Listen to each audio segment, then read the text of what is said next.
so much organized,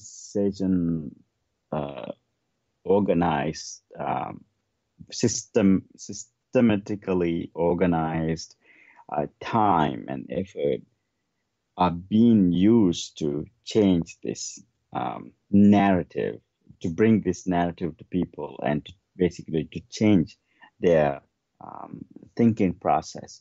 And sort of way, it's kind of brainwashing certain people attitude, how they look at these small group of people that bottom in the barrel, people who really have no power over any of these stuff, any of these things. And so as we practice loving kindness, as maybe you may call yourself a Buddhist, a Christian, or a Muslim, whatever you want to call yourself. Maybe you don't have a religion at all, but we know as humans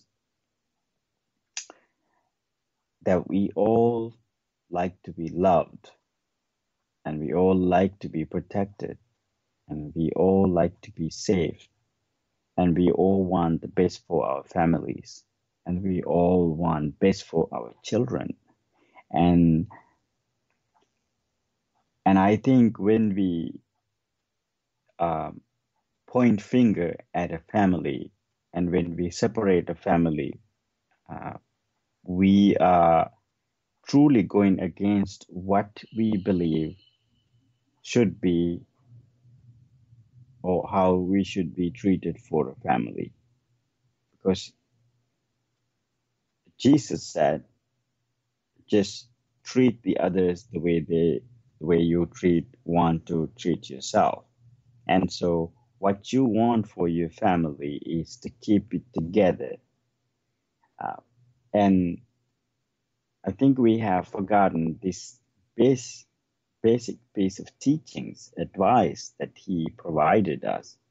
And then are we going around and claiming things that far from true, and we have become very hateful towards these certain individuals. And so when you see these things as individuals who try to follow a compassionate, loving, kind path, and it kind of irritates us. It's kind of bring so much animosity within us, and it changes the way we look at people. And one of the questions that comes up over and over again when we practice is that, how do I practice love and kindness towards a person like that? It's truly it's a remarkable question. It's because it's no way easy for certain individuals to practice love, kindness, compassion to people who do harm to others intentionally. And in order to fulfill a promise that you make,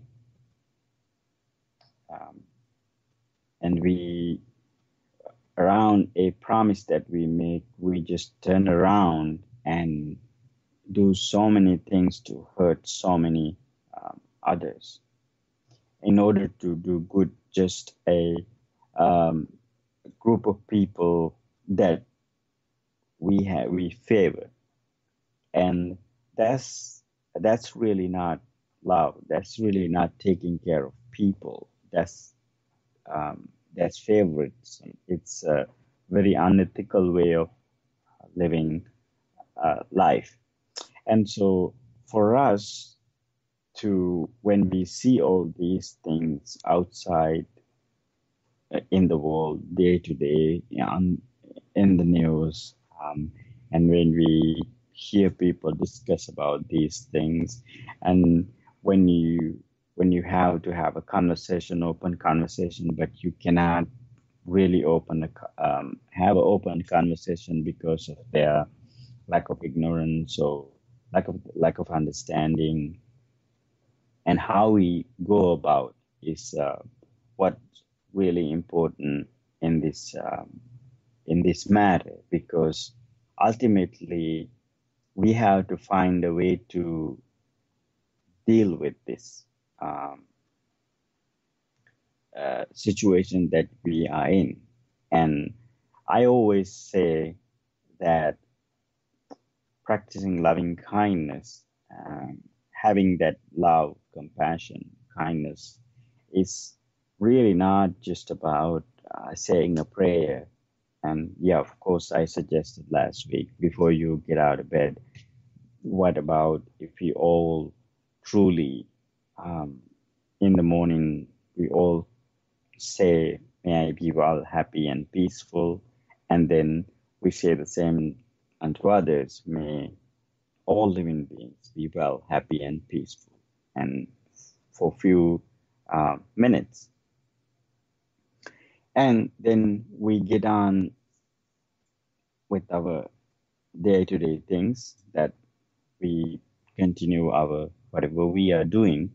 However, the words itself going to bring that concentration, that awareness to the moment, but we have to carry out that message throughout the day, through our actions and the things that we do every day. And that's where the strengths come in, and the love and kindness, compassion, it's really not just it's not just about having these loving, kind thoughts. It's about applying it practically. And when you have to have a hard conversation with somebody, and when you have to deliver a message to someone that a negative, or not negative, mostly a bad news. So also when we have to engage in some certain actions, or when you react to certain things, and throughout the day, we have to apply that kind of mentality, that loving, kind attitude, so that way we can promote love, compassion in action. And so it's a living that kindness, living that compassion, and you are becoming kindness, you are becoming compassion. And so that's what we are trying to promote. And so so it's important to have this conversation. And so I'm going to talk how we can practice this towards the people who are doing harm to others intentionally on the next episode. So please connect with me with the next episode, because then we can figure out how we go about those who actually harm others. Thank you, and I'm looking forward to meet with you next episode. Thank you.